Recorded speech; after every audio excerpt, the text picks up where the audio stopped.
Exclusive news. Steelers await new date for receiver trade.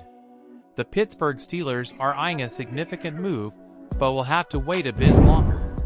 Currently, the NFL is in a lull between mini camp and training camp, meaning few major moves are happening. There isn't an urgent need for teams to part with their stars at the moment. For now, the Steelers are watching and waiting, likely with an eye on Brandon Ayuk, the receiver from the San Francisco 49ers. While Ayuk and the 49ers haven't reached a contract extension agreement, it's believed they are not willing to trade him at this time. The Steelers have been named as the most likely team to eventually land the second-team All-Pro receiver, but for now, they are in a waiting phase. According to Ray Fittipaldo of the Pittsburgh Post-Gazette, the next opportunity could arise later this month or early next when teams report to training camps. If Ayuk doesn't show up, it could be a signal to the 49ers that things aren't going well, opening a possible window for the Steelers to make their move. "I think it all depends on the 49ers," said Fittipaldo on 93.7 The Fan. "They have to decide what they're going to do. And the Steelers, honestly, can only sit and be ready to act when the 49ers are ready to move. I don't think the ball is in the Steelers' court. It's still in the 49ers' court. As I said, we'll see what happens. I think at the end of July, early August, trade talks could heat up again." The timing seems logical. If the Steelers were going to act early, it would have been around the NFL draft. It was reported they were close to a deal, but it didn't materialize. Then, teams entered OTA and mini-camp workouts, and there was no real urgency to push a team to make a move, especially a Super Bowl contender like the 49ers. As training camp approaches, the 49ers will have more time to negotiate. If no agreement is reached, they might consider other options instead of risking Ayuk leaving next season. The Steelers are in the mix along with the Washington Commanders. Given how General Manager Omar Khan has operated since taking over, it's hard to believe Pittsburgh can't achieve something for their top pick at receiver. Stay tuned for more updates on this exciting development.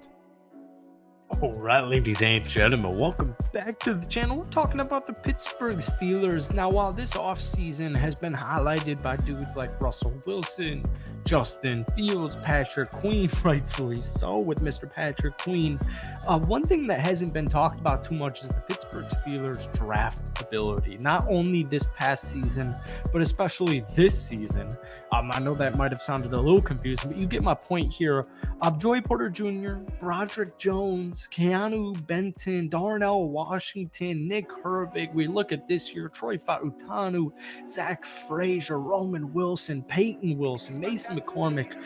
I mean, the Steelers have done a phenomenal job at drafting in the last couple of seasons. And we know, like, especially if you get down to more in-depth positional groups like the wide receiver, we know that the Steelers have a good, repertoire. They've got a good history with drafting wide receivers and, all that fun stuff. But neither here nor there. My point is, I want to talk about the Steelers offseason, but more specifically their draft class, because once again the whole offseason has just been highlighted and headlined like it really should, because Pittsburgh finally got a competent, capable quarterback in Russell Wilson. But that's just dominating storylines, and like I said, it should dominate storylines because freaking Kenny Pickett was not good enough, and he most likely never would have been good enough, which was a good thing that Pittsburgh decided to move on from him. But there's a lot of things about the Pittsburgh Steelers roster, whether it's drafting, whether it's free agency, whether it's player development, it really doesn't matter. The Pittsburgh Steelers have done a really good job, and I think their draft class this past season is going to hit it out of the park. So welcome back to the channel. Before we get into tonight's video, if you guys enjoy it, be sure to hit that like button, hit that sub button for daily NFL content. We're spamming basketball videos on this channel. I apologize, guys. Desperate times call for desperate measures. It is literally the most dead point in the NFL offseason you could possibly ever imagine. But don't worry, because the Pittsburgh Steelers will be running it in just a couple of weeks, and before you know it, the preseason will be here, and then the regular season will be here. So if you guys don't remember last year's preseason, Kenny Pickett and the first string offense first string slated offense for the Pittsburgh Steelers, guys, they were dominating. I don't believe, actually, this is off the top of my head here, I don't believe Kenny Pickett and the first string offense had a possession last season in preseason where they didn't score a touchdown. Now, the reason I'm even mentioning that is just none of this stuff really matters. Preseason doesn't really matter. Now, when you get into the nitty gritty of things, we want to see Troy, we want to see Zach Frazier, we want to see Roman Wilson, we want to see just, how Russell Wilson looks in a Steelers jersey. Yeah, maybe we're talking a little bit here, but, even though preseason is very close away, it's, we're not going to tell the full story for the Pittsburgh Steelers projected season. So let's get into some of these new pickups that Pittsburgh got in this year's draft class. Now, I've always held the count or been in the camp that, look, man, if you're drafting an offensive lineman in the first round, if you're drafting an offensive lineman in the second round, if you're drafting an offensive lineman in any point of the NFL draft, it's going to feel a little bit underwhelming. But like we saw with Broderick Jones, last year's first round draft pick from the Pittsburgh Steelers, you shouldn't be underwhelmed, or one of their first round picks. You get what I'm saying? You shouldn't be overwhelmed. And that's exactly what you got with Troy Fautanu. So I was reading this article here from ESPN. They were kind of just going through all the Pittsburgh Steelers draft picks. The Steelers, or I should just say the NFL draft, was really interesting because all offseason, yes, Pittsburgh needed a wide receiver outside of, before Roman Wilson came in. The Steelers needed a wide receiver outside of George Pickens. But most Steelers fans thought they were going to draft some type of offensive lineman, whether that was specifically a center, ideally, most Steelers fans thought center, or a cornerback. They decided to go with a tackle in the first round. Troy Fautanu, round 1, pick number 20. He's slated in as your starting right tackle. We heard this quote here from Mike Tomlin about Troy Fautanu. His relationship with the game is a pure one, man. He's a competitor. He loves football. He loves the things that come with football based on talking to those around him, the preparation, the training, the practice. He's a black and gold type of guy. Troy Fautanu is slated for your starting right tackle here. We'll talk about Zach Frazier, new center, in just a second here. Broderick Jones and Troy Fautanu is your starting left and right tackles. Folks, tackle is so important in the NFL. I don't need to explain to you guys. You just got, hopefully, your starting tackle, whether that's the right side, left side, whatever, for hopefully the next decade. So yeah, it might feel a little underwhelming, but Steelers fans certainly were not underwhelmed by the pickup of Troy Fautanu. Moving on to the second round. Once again, I remember making a bunch of Steelers videos the entire offseason. Everybody wanted either a cornerback or a center in the first round. Well, folks, you drafted one of the best tackles in the entire draft in the first round. Well, don't stop there.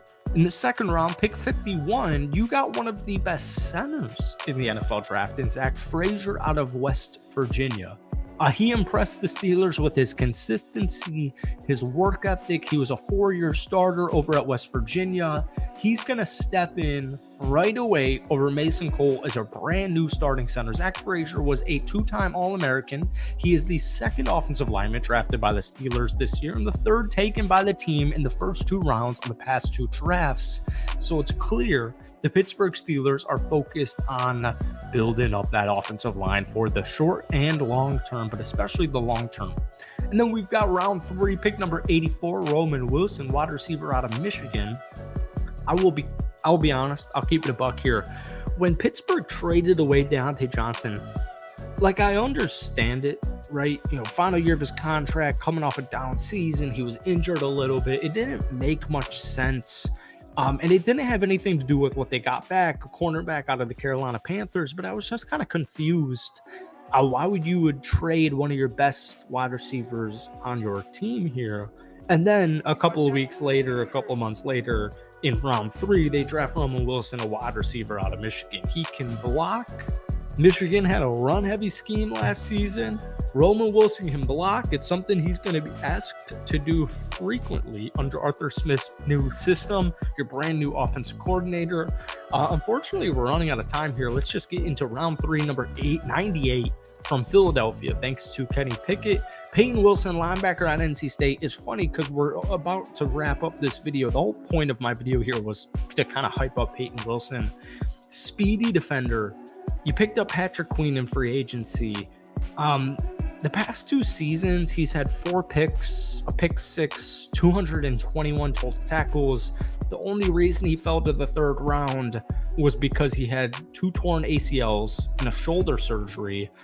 That's kept him out of playing football for the last couple of seasons. So you got Cole Holmcomb recovering from last year's huge season-ending knee injury. So having a dude like Peyton Wilson, short-term, long-term, is going to be very beneficial. Unfortunately, that's all we have time for in today's video. I know it was a little chaotic, but my point is the Steelers, in my opinion, once again had a phenomenal draft. Let me know what you guys are thinking. Hit that like button, hit that sub button. Give me a grade rating on the Pittsburgh Steelers draft down below. Peace.